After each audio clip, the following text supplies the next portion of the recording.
যে আসুন আমরা বিগত দিনে যে যা বলছি না কেন ইসলামিক ক্ষমতা বসার জন্য আমরা ঐক্য করি, কিন্তু যখন তারা দেখলাম 11th আওয়ার্ডে তারা ইসলামিক ক্ষমতা বসাতে চান। এবং দেখেন ভাই, আমি এদেশে মদ চলে না, আপনি কি মদ পান করবেন? আমি কি মদ পান করবো?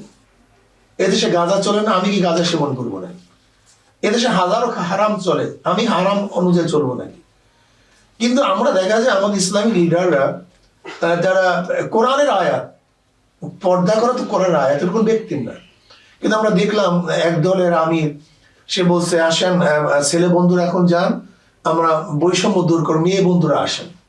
তাই বৈষম্য দূর করে মানে কার বিরুদ্ধে এই কথাটা বললেন তিনি? পর্দার ব্যাপারটা তো কোনো ব্যক্তি নাজেল করেন নাই, কোনো ব্যক্তির এটা আদর্শ বা নীতি না, আইন না, কিন্তু খোদা আল্লাহ পাক আইনটা নাজেল করছেন।